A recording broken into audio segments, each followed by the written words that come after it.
ડીસા તાલુકાના કંસારી, જેરડા, બાઈવાડા, થેરવાડા, શેરપુરા, યાવરપુરા સહિત ગામોમાં જેટકો કંપની દ્વારા ખેડૂતોના ખેતરોમાં વીજળીની લાઇન પસાર કરવા માટે થાંભલા નાખવામાં આવ્યા છે।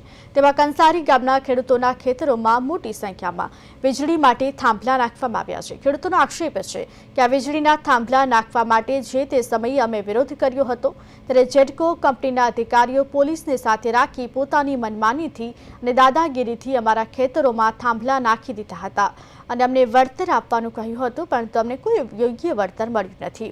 અમે અનેકવાર રજૂઆતો કરી, પરંતુ રજૂઆતો કોઈ સાંભળતું નથી।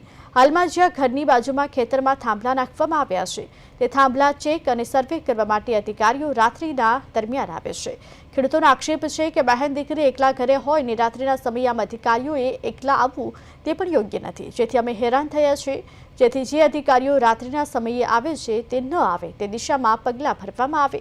જે અમને યોગ્ય વળતર નથી મળ્યું તે યોગ્ય વળતર આપવામાં આવે તેવી માંગણી કરવામાં આવી। એમાં અધિકારો અડધી રાત નહીં આવે, માણસો બધાય એ રાતના કેમ આવવું પડશે? પછી મારી મોટી છોકરીઓ છે, હું પણ વિધવા છું, મારે એક છોકરો છે, એમ નાનો છે, ઘણો મોટો નહીં। પછી આ માગણી ઘણી કરેલી છે પણ કોઈ મળ્યું નથી, કોઈ પૈસા બીજો ટકો નથી મળ્યો મને। પણ આના અધિકારોને રાત્રા કેમ આવવું પડશે? આમાં કરંટી લાગે, એમાં શોર્ટી આવે, પછી ભારે ઉપાડો તો શોર્ટ લાગે। હા, બધું થાય છે એવું।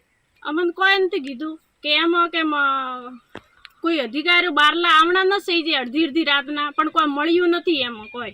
સબસ્ટેશન પહેલા મંજૂરી સરકારી આપીને બનાવેલું છે, અત્યારે 420 કેવી બન્યું છે અને હવે વધીને કદાચ 420 કેવી બીજું બની રહ્યું છે। આજુબાજુના 30-40 ગામડાની અંદર આ ટાવરો ઊભા કરે છે, ભાઈ સોલાર પ્લેટો પણ ફિટ કરવામાં આવે છે। અહીંયા રેસિડન્સ એરિયા વધારે છે, ખેડૂતોને જમીનો ટોકી છે।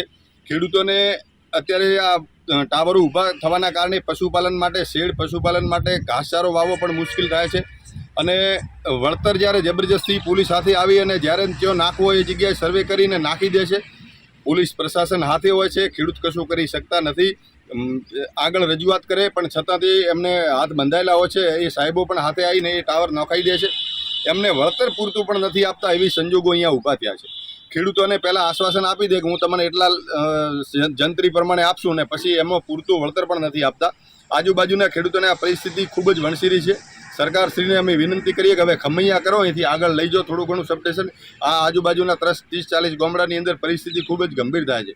અમારા ગામમાં સબસ્ટેશન આવેલું છે અગાઉ, ત્યારે ધાબલાની લાઈન ઓછી હતી અને હવે સરકારશ્રીએ પાવર હાઉસ મોટો કર્યો એટલે 440નું સબસ્ટેશન અંદર આજુબાજુ ખેતરોની અંદર 10 લાઈનો નીકળેલી છે। 1-2 ખેતરમાં તો ખેતી થાય એમ નથી।